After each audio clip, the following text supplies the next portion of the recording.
sono alzato, oh bella ciao, ciao, ciao, ciao. Fala galera, bem-vindos a mais um episódio do nosso querido Slowcast. O meu nome é Lucas Didi, estamos no programa 19. Olha que legal o nosso projeto, chegando a quase 20 episódios já da nossa série principal, que é aquela série que eu trago assuntos atuais e que você deveria saber, que está circulando aí pela internet e pela imprensa nacional e internacional.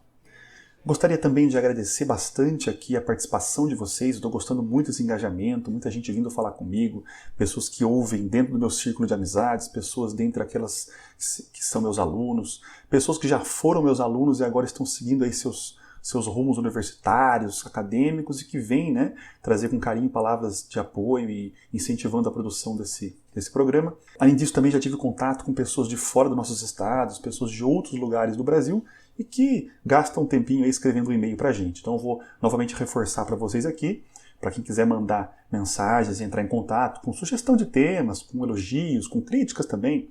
O nosso e-mail para contato é contatoslowcast@gmail.com. Então se sintam confortáveis em enviar uma mensagem que, querendo ou não, isso faz com que o nosso conteúdo seja mais refinado e consiga de alguma forma chegar a mais gente, tá bom? Lembra que o nosso programa é de classificação livre, então você pode recomendar aí no seu grupo de família, no seu grupo de amigos, que não vai ter problema nenhum, muito pelo contrário. Para a semana que vem, pessoal, para o próximo episódio, eu vou fazer uma etapa de respostas. Então, se alguém quiser mandar perguntas de episódios passados que tiveram dúvidas, ou algumas questões mesmo, algum comentário que queira fazer e que gostaria de ver a sua pergunta ou o seu comentário ser respondido, então, a partir de agora você pode enviar, pode ser pelo nosso e-mail ou pelo contato pessoal para quem tenha comigo, ou até mesmo pelo nosso canal no YouTube, quem quiser fazer algum comentário nos vídeos, é só você procurar no YouTube por Slowcast, escreve tudo junto que você encontra, nosso canalzinho no YouTube. Nós também temos o nosso Instagram, instagram.com/slow.cast, é só você procurar aqui. Pode ser por direct no Instagram, pode ser comentários no YouTube, pode ser por e-mail, enfim, várias maneiras e de alguma forma vai chegar. Beleza? O tema de hoje é um tema que eu escolhi com muito cuidado, esperei abafar um pouco os ânimos daquilo que se deu no Brasil, que foi justamente o movimento antifascista. A ideia é conversar um pouco com vocês hoje sobre as origens desse movimento, o que é esse movimento, alguns desdobramentos atuais, algumas questões que estão por trás dessas chamadas manifestações antifascistas no Brasil e no mundo. Então, para começar, por que se fala hoje de antifascismo, sendo que o fascismo é um regime político, um movimento político lá do final da Primeira Guerra Mundial? Faz sentido falar em antifascismo em 2020? Pois é, parece que houve um ressurgimento recente desse movimento. Em grande medida, esse ressurgimento ocorreu em alguns episódios bastante específicos, como por exemplo, em 2016, com a eleição de Donald Trump nos Estados Unidos, e também com o apoio da chamada alt-right, que é a chamada direita alternativa, que tem toda uma organização nos Estados Unidos e que tenta expandir um pouco as suas ideias para o mundo, que é uma direita mais assim despreocupada, digamos assim, com o que vai falar. É uma extrema-direita muito violenta em seu vocabulário, são realmente anti-direitos e liberdades individuais para minorias étnicas, são contra imigrantes, são abertamente racistas. Então é algo muito preocupante, segundo a visão de alguns movimentos. E com isso, com esse crescimento da eleição de Trump e com o revivamento dessas ideias da extrema-direita norte-americana, alguns membros até do governo do Trump têm uma ligação com esses movimentos. Então, até mesmo na posse do Donald Trump, houve um conjunto de manifestações antifascistas no dia, teve um quebra-quebra lá com a polícia. Então, tiveram sua manifestação lá. Um segundo momento foi em 2017, quando teve em Charlottesville, no estado de Virgínia, nos Estados Unidos, teve uma coisa meio estranha lá. Até o prefeito de Charlottesville, que é uma cidadezinha tranquila, universitária, um pouco mais de 50 mil habitantes, do nada começou a assistir centenas de pessoas, homens, mulheres, crianças, carregando tochas e fazendo todo um trajeto por meio da cidade. Foi uma cena assim meio surreal na época, principalmente pelo simbolismo disso, as tochas, essas palavras de ordem, sempre evocando um passado histórico daquele estado que compunha, junto com outros, os chamados Estados Confederados, que, numa retrospectiva histórica aí, perderam a Guerra Civil. Esses estados do sul americano, eles buscavam uma independência dos estados do norte para poder impedir a abolição da escravatura. E naquela época, depois, eles acabaram perdendo essa guerra e desde então, alguns símbolos dos Estados Confederados acabaram significando esse passado bastante racista, né, do Sul. E devido a uma circunstância particular naquele momento, 2017, estava tendo um movimento para a retirada desses símbolos, dessas bandeiras desses estados em locais públicos, e aí a manifestação desses grupos foi sair às ruas pedindo para manutenção desses símbolos e também começaram a falar coisas absurdas como vocês não vão nos substituir, entre aspas, né? O que significa dizer que os imigrantes que estão nos Estados Unidos não vão nunca acabar com a sociedade americana, sabe aquela visão? Além disso, falando como vidas brancas importam, numa provocação clara ao Black Lives Matter, né, que é um movimento de ativismo antirracista nos Estados Unidos. Além disso, pregando morte aos antifas, né, justamente sabendo da existência desses movimentos antifascistas e antinazistas. E, enfim, tudo isso começou a acontecer lá, então, novamente. Também se formou um grupo de antifascistas que foram às ruas tentar fazer um cordão humano para tentar barrar, né, o avanço desses grupos, dessas manifestações. Também teve um quebra-quebra lá com a polícia, entre os próprios manifestantes. Foi uma coisa muito polêmica, né? Que era uma manifestação abertamente supremacista, falava palavras de elevação da raça branca contra a raça negra, falava de morte aos imigrantes, gays, judeus, diziam que não gostavam mesmo. Então, foi uma coisa muito violenta. E teve mais um último caso, que foi esses que aconteceram esse ano, que dizem respeito, então nós estamos em 2020, em relação aos protestos antirracistas que ocorreram nos Estados Unidos, depois da morte de George Floyd. As ruas foram tomadas, né, por pessoas, por populares, movimentos organizados ou não organizados, que foram às ruas manifestar a sua indignação naquele caso. E junto disso também estavam grupos antifascistas participando dessas manifestações. Também teve choque com a polícia, choque com outros manifestantes extremistas da direita. E no Brasil também nós tivemos um caso recente, que foi pouco menos de uma semana, eu estou gravando esse podcast dia 30 de junho, algumas torcidas organizadas foram até a Avenida Paulista se manifestar e estamparam lá símbolos antifascistas, defendendo uma frente democrática contra ameaças autoritárias, enfim, tanto do governo quanto de grupos extremistas da direita no Brasil. Então, teve um ressurgimento recente desses grupos. Mas antes de a gente começar um pouco, até mesmo falar sobre o antifascismo, é preciso entender um pouco o que é o tal do fascismo. E aí que entra um pouco da dificuldade aqui nossa, que é a seguinte: o fascismo é muito difícil de se definir, porque até hoje não existe uma definição universalmente aceita. O que significa dizer que pode significar um monte de coisa. Mas ao mesmo tempo, numa tentativa de aproximação ao que é esse conceito, pode-se entender o fascismo como um movimento político, uma ideologia política, que nasce lá na Europa após a Primeira Guerra Mundial e que tem origem na Itália. A Itália passava por um momento de crise econômica, mesmo tendo vencido, sendo do grupo vencedor da Primeira Guerra Mundial, mas passava por uma crise econômica muito grande, uma desigualdade regional entre Norte e Sul, a industrialização estava muito lenta, enfim, essa crise econômica acabou piorando depois com a crise de 29, mas no início, na década de 20, comecinho da década de 20, começou a ganhar força um grupo político liderado por Benito Mussolini, que depois basicamente criou o conceito moderno de fascismo e expressou na prática das suas ações, nos seus métodos, aquilo que depois se dominou de fascismo. E que teve um exemplo também na Alemanha, não só na Alemanha, mas em outros países também. Em Portugal, né, com Salazar e com Francisco Franco na Espanha, mas também na Alemanha teve a sua vertente também mais violenta, que é o chamado nazismo, que é uma espécie de fascismo, mas que também tem algumas diferenciações em relação ao fascismo, como, por exemplo, a tentativa de criar uma supremacia racial, a perseguição a grupos minoritários, e que levou depois ao chamado Holocausto, né, que matou milhões de pessoas, dentre eles a maior parte judeus. Esse é o contexto de surgimento do fascismo. Pós-Primeira Guerra Mundial, contexto de crise, mas que tem assim, algumas características que não tem como fugir. Então, quando se fala de fascismo, algumas características aparecem. Dentre elas, o uso da força para atender a atingir, né, fins políticos. Então, ao invés do diálogo, ao invés da parcimônia, ao invés da conversa, você substitui isso pela força, pela violência. Então, são métodos violentos para conseguir um objetivo político. Por isso que não consegue existir dentro de uma democracia. Porque uma democracia ela pressupõe negociação, conversa, conciliação, não é? Outra coisa, grupos fascistas, essa ideologia, né, ela tenta retornar aqueles valores tradicionais e religiosos pré-iluministas.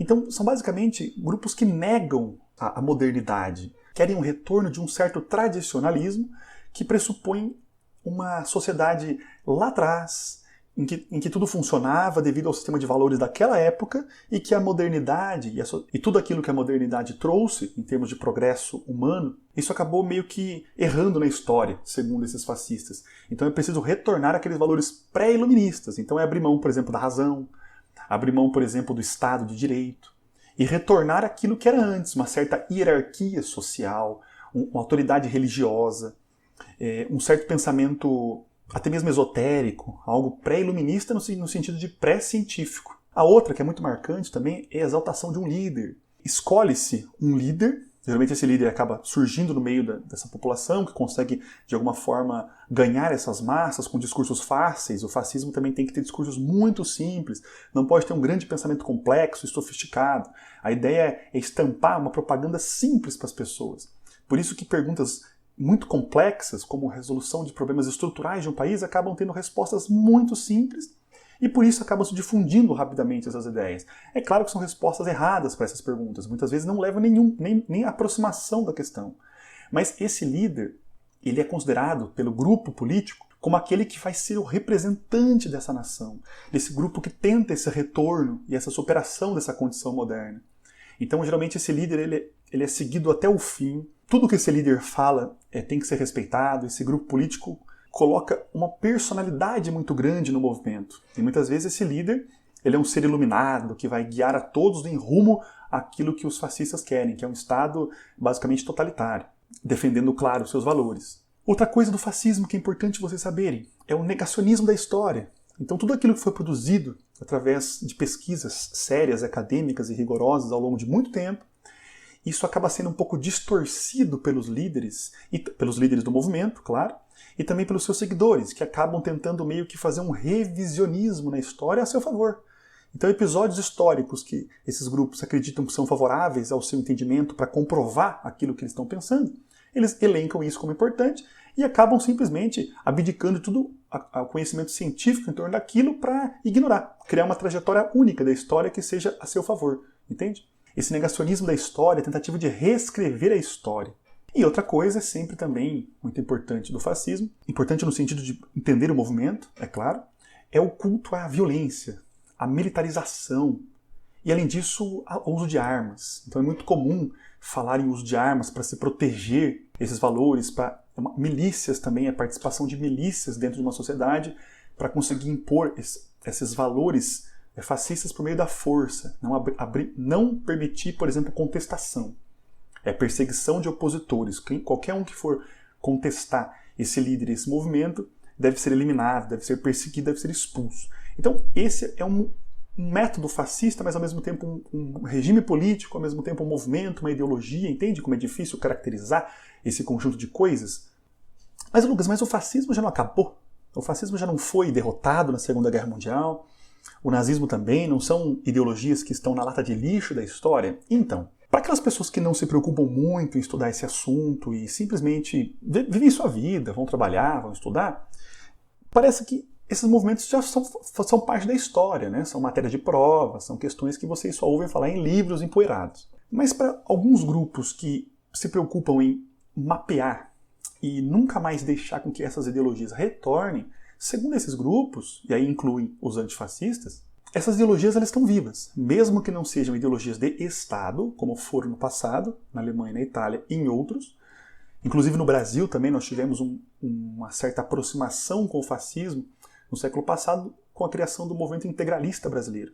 Então, para alguns estudiosos e para grupos que lutam contra o fascismo ainda existe. Ele existe porque ainda existem pessoas que pensam dessa maneira e transmitem esses valores e essas informações para gerações futuras, então para seus filhos, para pessoas próximas. Grupos que ainda mantêm esses estudos dessas ideologias ainda esperam um momento para conseguir retorná-las, sonham com a criação de um novo Estado nazista, um outro Estado fascista.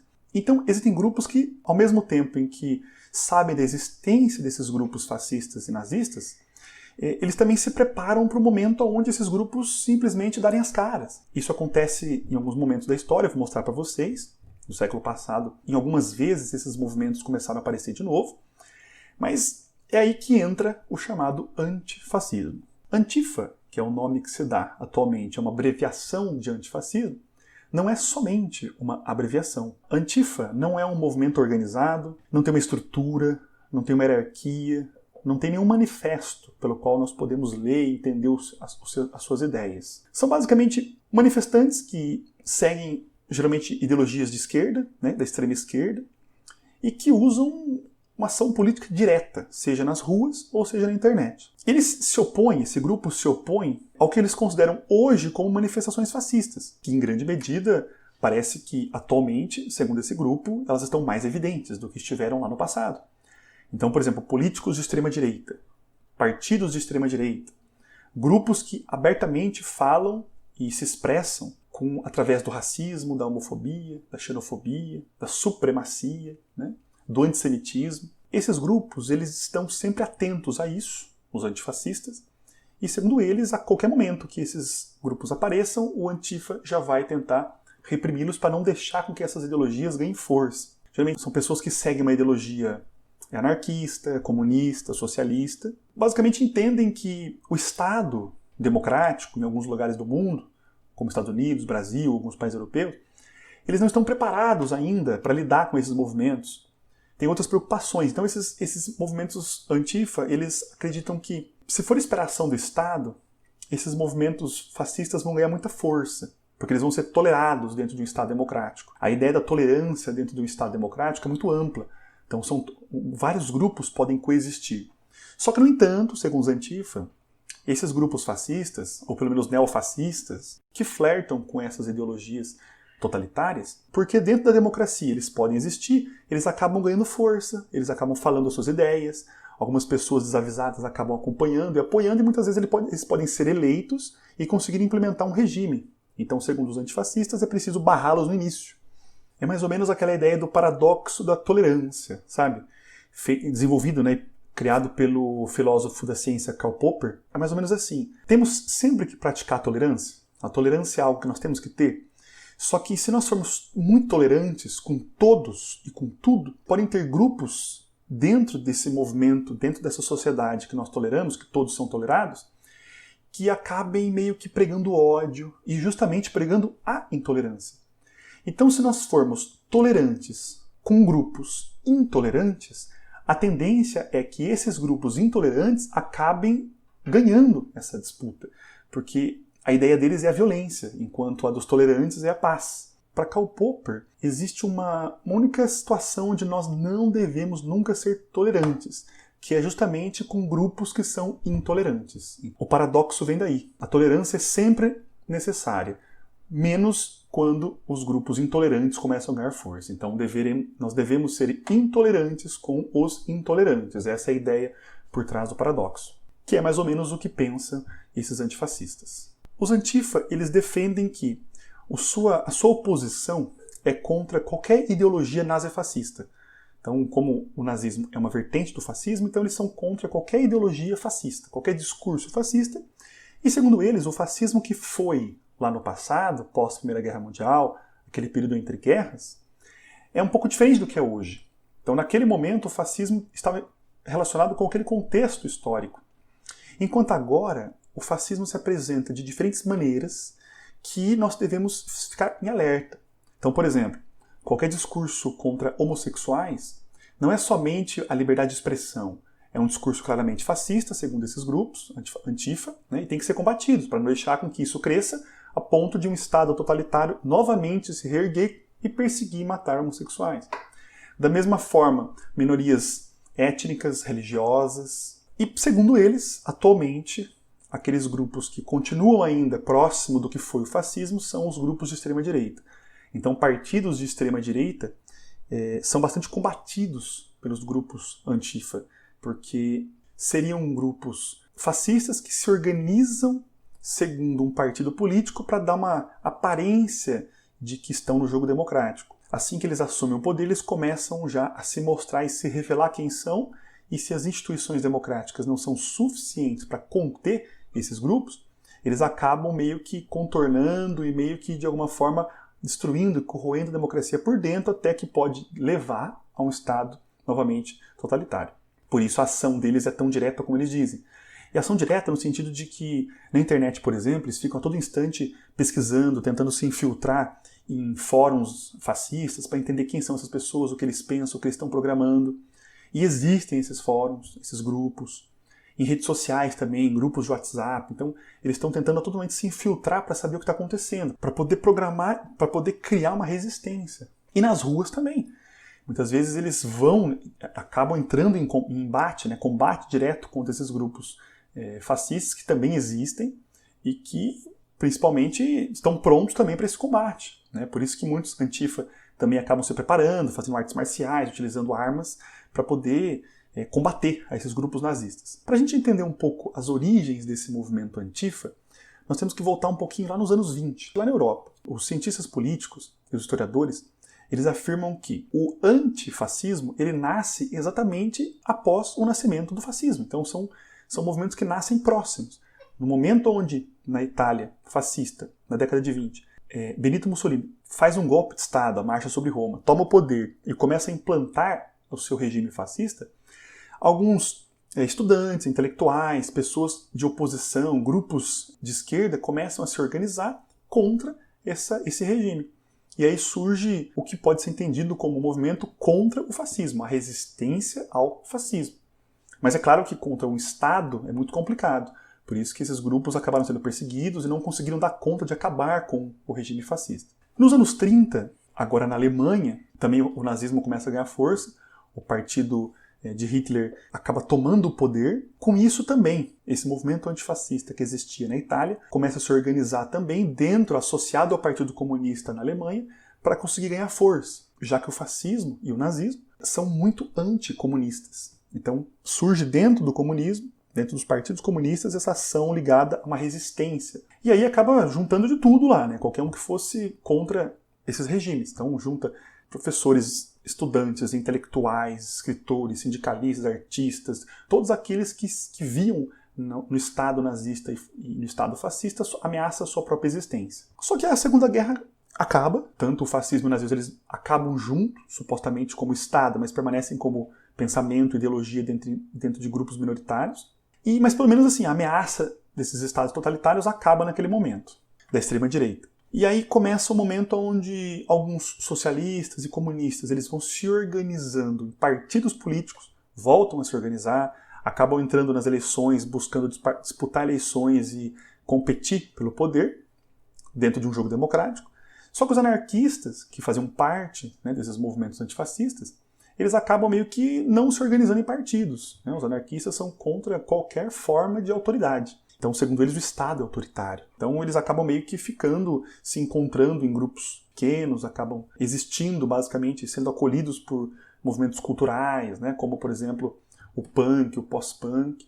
Mas, assim, eles deixam um pouco de atuar porque a ameaça fascista de diminuído. Só que na década de 70 e 80 começa a ter um retorno, novamente, uma reação de grupos de extrema-direita, começam a voltar a ter força na Europa, principalmente no Reino Unido e na Alemanha. E assim que eles retornam, também voltam a aparecer os movimentos contrários, de resistência a esses grupos. Então acontecem muitos embates diretos, era muito comum cenas como, por exemplo, grupos punk e grupos de skinhead, que são duas ideias diferentes, né? Os punks representando os antifascistas e os skinheads representando esses fascistas, eles tendo embates e muitas mortes, era uma coisa televisionada, aparecia essas imagens, notícias, era uma coisa muito feia. Isso aconteceu em outros países do mundo também, no Brasil, nos Estados Unidos. Mas ficou por isso. Agora, passaram-se 30 anos, agora no início da década de 10 do século XXI, parece que esses grupos de extrema-direita começaram a ganhar força novamente no mundo. Partidos de extrema-direita estão competindo por eleições do executivo, pela presidência, estão ganhando bastante votos. Em alguns países conseguiram emplacar programas dentro de grupos de poder que já estão no poder, devido à grande participação no Congresso. São a primeira ou a segunda força política em muitos países europeus. Conseguiram vencer a eleição nos Estados Unidos, com Donald Trump. Conseguiram vencer a eleição no Brasil, de Jair Bolsonaro. Venceram eleições em vários outros países, como por exemplo na Ucrânia, de Viktor Orbán. nas Filipinas, com Duterte, até mesmo na Índia, com o Modi, que é classificado também nesse circuito de extrema-direita do mundo. Então, em diversos, na Turquia, com Erdogan, perceba que eles começaram a ter um ressurgimento no mundo, partidos de extrema-direita. E para muitos especialistas, isso tem uma explicação, né? Segundo eles, são 3 as explicações principais pelas quais nós temos que entender o ressurgimento desses partidos de extrema-direita com muita força no mundo. A primeira é a questão econômica. Tivemos em 2008 uma grande crise econômica, a maior crise desse século até agora, e que também é uma das maiores crises do sistema capitalista, uma crise financeira muito grande, que de alguma forma chegou na Europa. E com isso acabou meio que comprometendo um pouco o estado de bem-estar social europeu. Alguns países entraram em crise também em função disso.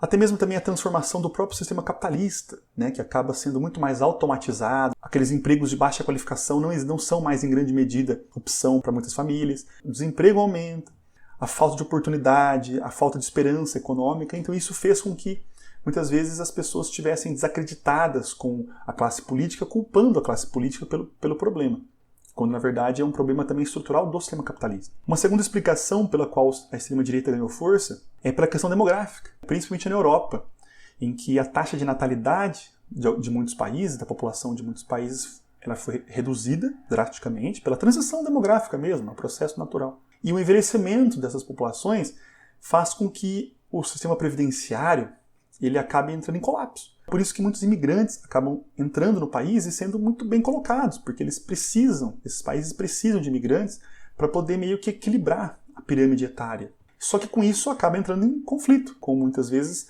um choque cultural com os nativos daquele país.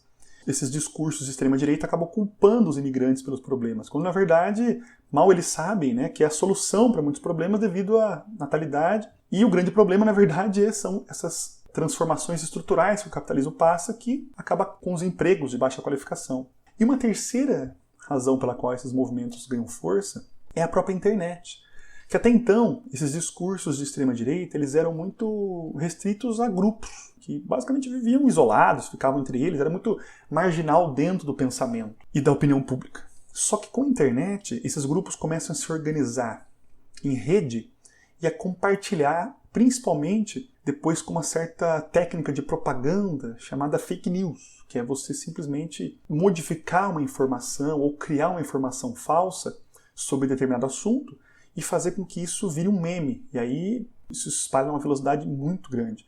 Então a extrema-direita operou muito habilmente a internet e essas tecnologias para poder ganhar a opinião pública. É acreditado, por exemplo, o Brexit, que é a saída do Reino Unido no bloco europeu, o uso maciço de fake news. A eleição do Donald Trump também, a eleição no Brasil do Bolsonaro, agora vem sendo investigado, né, a participação que teve essas fake news para conseguir criar essa opinião pública favorável. Segundo os especialistas, essas razões fazem com que a extrema-direita ganhe força novamente no mundo. Por aí também começa a aparecer o seu extremo oposto, que é a chamada extrema-esquerda, principalmente essa antifascista, que começa a entender e ver esse ressurgimento de grupos de extrema-direita como uma certa ameaça à sua existência, porque além de ser de extrema-direita, um aspecto radical político, os extremos eles não conseguem conviver. É sempre assim. A democracia pressupõe, basicamente, acordo. Os extremos acabam se anulando um ao outro. Então começa a aparecer a necessidade, segundo os antifascistas, de um movimento para barrar um pouco esse crescimento muito grande da extrema-direita, que, segundo eles, tem os mesmos discursos que eles acreditam que teria os fascistas hoje, que é basicamente anti-imigração, anti-homossexuais, a tentativa de se criar um ultranacionalismo em que não podem participar aqueles que não fazem parte de uma certa nação que a extrema-direita defende. E além disso, esses grupos de extrema-esquerda que se aglutinam em torno do antifascismo, eles dizem que hoje o antifascismo tem essa cara, muito mais ameaça as minorias étnicas, esse discurso de ódio que vai minando a democracia e fazendo com que as pessoas acreditem que a democracia não consegue dar conta das coisas, o uso de propaganda falsa. E junto disso, mistura-se também, cria-se um acolhimento de grupos defensores claros de um fascismo. Esse movimento antifascista vai às ruas para tentar participar desses protestos. Eles também são anti-globalização, no sentido de uma globalização econômica que prejudica as classes populares.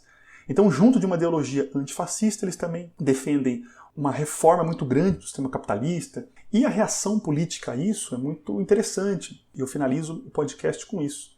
Desde Charlottesville, foi um caso interessante que vale a pena comentar, o governo Trump acabou meio que classificando tanto esses grupos que defendem claramente discursos de ódio, com uma visão muito fascista das coisas, colocou no mesmo patamar, por exemplo, de grupos antifascistas, que defendem e lutam contra esse discurso.